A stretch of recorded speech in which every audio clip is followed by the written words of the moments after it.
Sam Rosen and Gil Clancy ringside at Merv Griffin's Resorts Casino Hotel in Atlantic City. Glad you're with us for Fight Night. And coming up next is the highly ranked welterweight contender Glenwood the Real Beast Brown taking on Roque Montoya.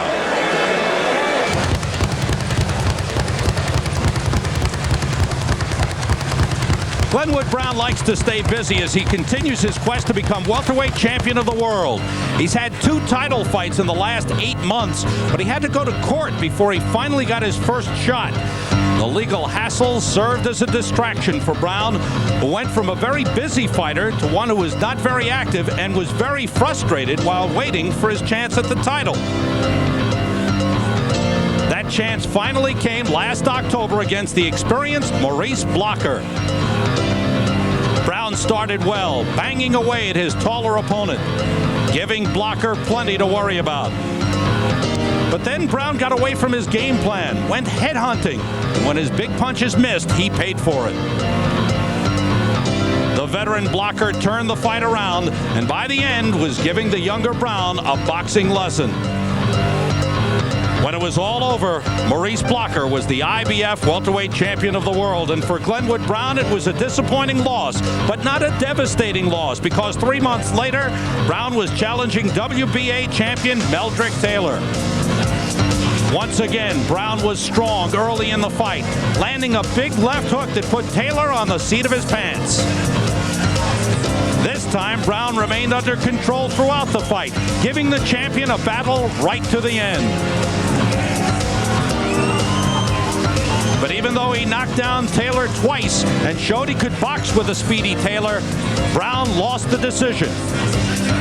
However, the back-to-back losses haven't hurt Glenwood Brown's position in the world rankings. If anything, those losses have gained him more respect.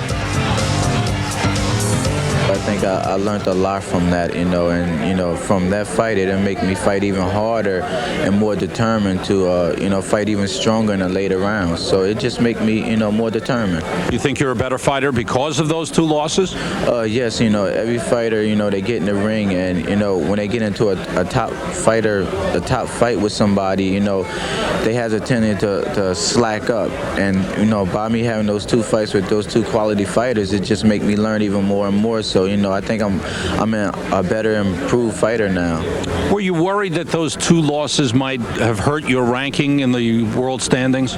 Well, at first I thought it was. When I fought Block, I thought they was going to knock me down real bad. But then when I fought Taylor and myself, I felt that I won the fight. So it kept my rankings, and now one thing I do is get in the ring and look better and better each time. All right, how do you feel you're better? What specifically can you take from now until the next time you get a title shot? Well, I proved that night that I'm an outstanding boxer. People looked at me as a puncher and go in there and knock everybody out with 1 punch, but I proved that night when I fought Taylor that I'm also a tremendous boxer, and I could take that and go into a ring with someone else and just use my boxing skills. I don't have to go in there looking for knockouts all the time. I proved that I'm a world-class boxer. And there he is, Glenwood the Real Beast Brown, ranked as high as number 3 in the world, so still in contention and looking for another title shot. Let's get the introductions to our main event from Ed Darian. From the Coconut Ballroom here at Merv Griffin's Resorts Casino Hotel in the boxing capital world of Atlantic City, New Jersey. Madison Square Garden Boxing, in association with Merv Griffin's Resorts, proudly present Fight Night's main event. In the ring at this time, the man in charge of the scheduled 10-round welterweight bout, referee SS Steve Smoger. And now, my good friends, introducing the principals. First in the blue corner, wearing the white trunks with the blue trim. He weighed in at an even 152 pounds. This pugilist has 26 wins, 12 losses, 2 draws, with 15 knockouts. From the windy city of Chicago in the state of Illinois, ladies and gentlemen, let's welcome aboard Roque Montoya. And his opponent in the red corner, wearing the black trunks with the red trim. He tipped in at an even 150 pounds. This fine young man has 35 wins, only 3 losses with 25 knockouts. He is currently ranked number 3 by the WBA, number 4 by the WBC, and number 9 by the IBF. The former USBA welterweight champion from Plainfield, New Jersey. Ladies and gentlemen, here is Glenwood, the real beast, Brown. Glenwood Brown in his native state of New Jersey, and welcomed very well by the fans here. And we have quite a good turnout, Sam, for this fight. Last time Glenwood Brown fought here at Resorts was October the 4th of last year, when he lost in his effort to win the IBF welterweight championship. Maurice Blocker winning what was scored a split decision, but really most observers, and us included, felt it was one-sided for Blocker. I thought Blocker won the fight convincingly. Now let's see how that left hand of Glenwood Brown holds up. Glenwood Brown fought Miguel Santana in his last bout on March the 27th in Catskill, New York. Went 10 rounds and broke his hand. Broke a bone in his left hand in the second round. And though he kept throwing the left hand, was in a lot of pain. Well, he didn't really use the left jab, Sam. We continually criticized him for not setting up his opponent with a left jab. Of course, we didn't know his hand was broken, but to my surprise, he still managed to throw some good, solid left hooks in that fight. But let's see now tonight. He's already thrown 4 or 5 snapping jabs in the first round, which is a big improvement over the last fight. His opponent tonight, Roque Montoya, who is fighting out of Chicago now. Has been living in Chicago for the last year. He's out of Reynosa, Mexico. Montoya is 30 years old, been fighting professionally for 13 years. Turned pro in June of 1979.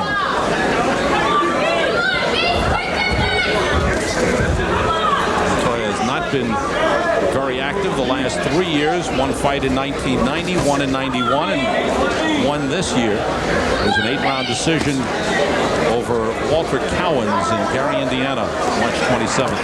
And I noticed that Montoya is showing a lot of respect for Glenwood Brown, because he's trying to punch and get out of the way at the same time, which is impossible.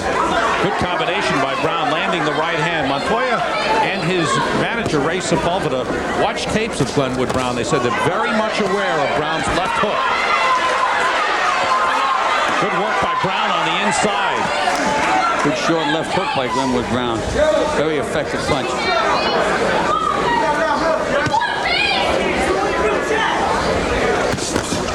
Combination. The left landed on the gloves. The right landed on the chin. Glenwood Brown is 24 years old. Been fighting professionally for 6 years.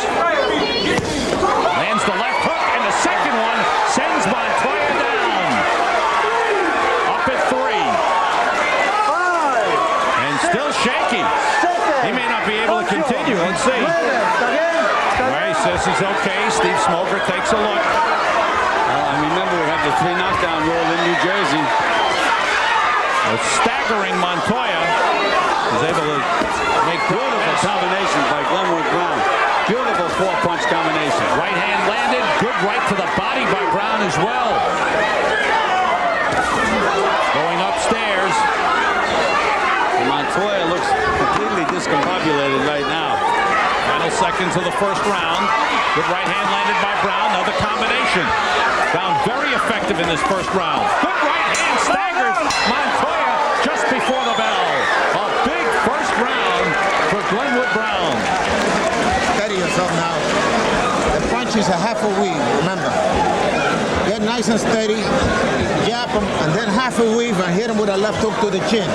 Right hand in the body and a hook in the chin. Half a weave, a hook to the chin. He's up for that, all right? Nice and cool. Steady yourself. Let's take a look at that knockdown by Glenwood Brown. There's the left hook. Second left hook puts him right on the seat of his pants. It was similar to the knockdown against Meldrick Taylor. Taylor fell exactly the same way, right on the seat of his pants. Now he got the respect already. You got to step in a little more with those legs. You're leaving the leg behind. Victor Valley with the instructions for Glenwood Brown. Keep your hands up. I want him to do what you told him. Time has been called. The doctor is in the corner of Roque Montoya. Montoya in some pain. He seems to be willing to continue. Very strange. Really strange. Round 2, and Montoya comes out, going on the offensive. Not really. He seems to flinch when Glenwood Brown throws punches at him. As I mentioned earlier, he's trying to punch and get out of the way at the same time, which you can't do. Big left hook by Glenwood Brown.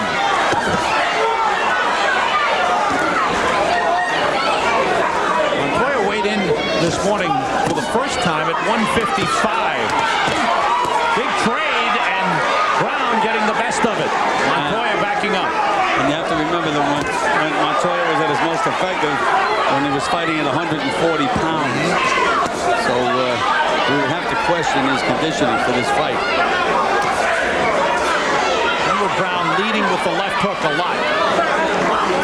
Well, that was his downfall against Maurice Blocker. He forgot the box, forgot to throw a jab. Maybe every punch a power punch. It's effective against ordinary guys, but not against real world-class opponents. Now, again, he could be setting Montoya up with that left jab, but he gets all about that jab once one of those power punches goes in there.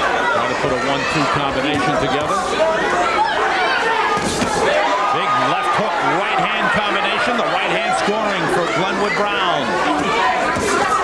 Oh, Montoya was right in front of Brown. It looked like one big punch would send him down. Montoya seems to leave himself off balance still after throwing the right hand. Well, again, this is not his natural weight. He just doesn't seem to be in the class of a Glenwood Brown.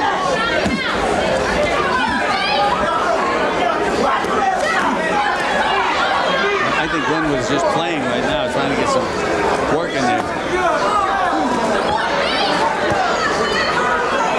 Montoya, when he fought at lighter weight, fought Macho Camacho, Edwin Rosario, Frankie Warren, lost to all of them, but did fight some world-class opponents. He's in here with a world-class welterweight in Glenwood Brown, and Brown throwing power punches. All power punches. He just isn't setting anything up.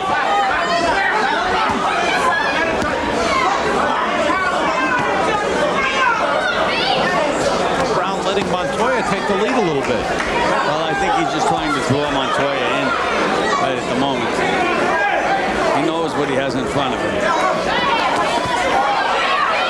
little slow with those looping punches with Glenwood Brown. Uppercut was a good one by Brown.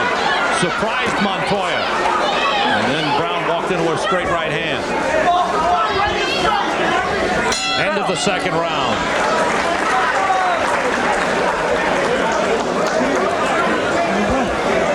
Montoya a little off balance as he sat down in his corner.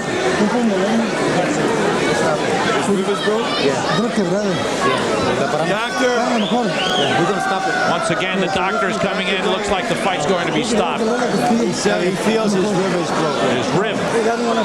Pain in the rib. And they think the rib might be broken. So this is a night of injuries. Not when they need an x-ray machine in the corner. That's it. Darrell Tyson went 3 rounds. Glenwood Brown goes 2 rounds. And apparently a body shot in the first round, because in the second round, I don't think Glenwood Brown threw a body shot, but he landed some good ones in the first round. That appeared to hurt Montoya. Montoya did continue into the second, but when he went back into the corner, he kind of staggered back. Well, he complained during the rest period in the first round that he was injured, and either they talked him into going out or he just had enough courage to go out and try one more round. But apparently he does have an injury to his rib. So Glenwood Brown, it's only a couple of rounds of work, and comes away with the victory. He looked real sharp in the first round. Second round, he reverted to the old Glenwood Brown, winging punches. He was in with a guy, didn't make any difference, but he was winging punches and didn't look like a world-class fighter in that second round. Valley and manager Jim Fennell there. Let's take a look here. Not setting anything up. Every punch a power punch. And he is effective. He's landing some pretty good left hooks. He knew what he had in front of him. He really didn't have to box the jab, but I just don't think. I think that he should try to settle down. He should set the guy up with the jab, snap the jab, feint the jab. Then you can hit the guy with anything you want to hit him with. There is 30-year-old Roque Montoya. In the last 3 years, he's had only 4 fights. This one doesn't last long and ends in some pain. And there is 3-month-old Glenisha Brown.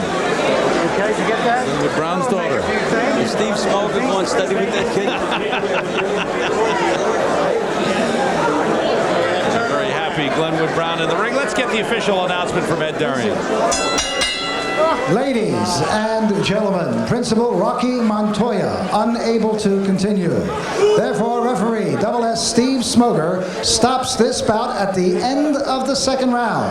And a winner by a TKO, Glenwood, the real beast Brown.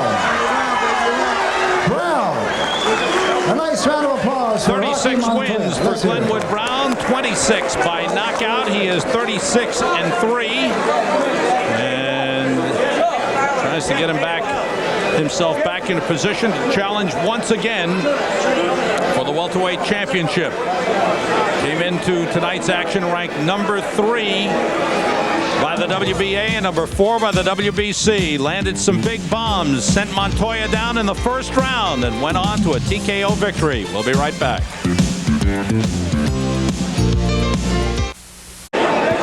Welcome back to Fight Night. We're at Griffin's Resorts Casino Hotel in Atlantic City, where Glenwood Brown banged away and Roque Montoya landed some right hands to the body and to the ribs of Montoya in the 1st round, which apparently led to the conclusion of this fight. Montoya, with a suspected broken rib, cannot continue after 2 rounds, and Glenwood Brown is a winner. And there's Glenwood with Glenisha Brown. Let's go to Gil Clancy in the ring right now. Hey, congratulations, guys. Congratulations, Glenwood. You know, Glenwood, I was anxious to see how that left hand held up of yours. You went right out in the 1st round, threw a couple of snappy jabs, and everything looked fine. The left hook was good, and you had a real good 1st round in the fight. Well, I said things was going to be different this time. Last time I went out March 27th, I was looking to knock the guy out, so I had cracked a bone in my hand. So this time, you know, with Victor and all, we went to the gym, working back on the left hand. And this time I said I was going to do a lot of stuff different. I was going to go to the body this time. And I seen from the 1st round, I started hitting him with body shots. I mean, he started backing up, but like I said, he was a strong guy. I give him all the credit because he kept coming, and he never did stop. Well, you know, you did do the damage to the rib in that 1st round. That really, he wanted to stop after the 1st round. Somehow he managed to come out for the 2nd. But, you know, again, in the 2nd round, I guess you knew what you had in front of you. You forgot all about the left jab again, just throwing all those power punches. Well, I was being a little cautious. I mean, I think I was kind of scared to throw the left hand a little bit. I thought, you know, this guy had a hard head. If I hit him in the head, I was going to mess up my hand again. So I started moving a lot. I started letting him take the fight to me, and I started doing a lot of counter punches. And then when he was coming in, I started throwing some more body shots, and then he has a tendency to back up. So, you know, I learned a lot from this fight this time. You know, I saw you allowing him to come to you. I thought you were just playing with him, trying to get some rounds in there in the fight and trying to counterpunch him. Well, it's true. I was trying to get some rounds in there. I wasn't, you know, I know this was a strong guy. I know he wasn't one of those guys that you go out there and you knock him right out. You know, unfortunately, I caught him with a left hook the 1st round. He went down. So I started to fight a different game plan. You know, I went listening to my corner, and I started letting him bring the fight on to me, and I wanted to counterpunch a lot. So that's what I did, and it was just a good, you know, fight. And I mean, you know, the left hand didn't bother me at all, and I threw it. But I guess I got to throw it a little more because it did bother me a little bit, you know, as far as not hurting, but I was kind of cautious of throwing it. You knew you had a problem with it. As you more time in the gym, everything's going to be okay. Jim, what's next for Glenwood? Hello, Brother Gregory at Manhattan College. I'll tell you the truth. We're really not sure. Whatever takes us on hold it a minute. title. Is Brother Gregory a matchmaker? What does he do? He's my pal. Oh, okay. I had to say hello to him. And yeah, we're going to go someplace very, very soon, Gil. Whatever takes us to the title. We got a couple of things pending, but nothing I can commit you on other than this. We'll be very, very busy. Anybody that stands in the way between Glenwood Brown and the title, we want to fight. Okay, thanks again, fellas. Congratulations. Now let's go back to Sam Rosen at ringside. And Glenwood Brown, who has fought twice for the title and lost, has got his eyes looking right at another shot. We'll be back.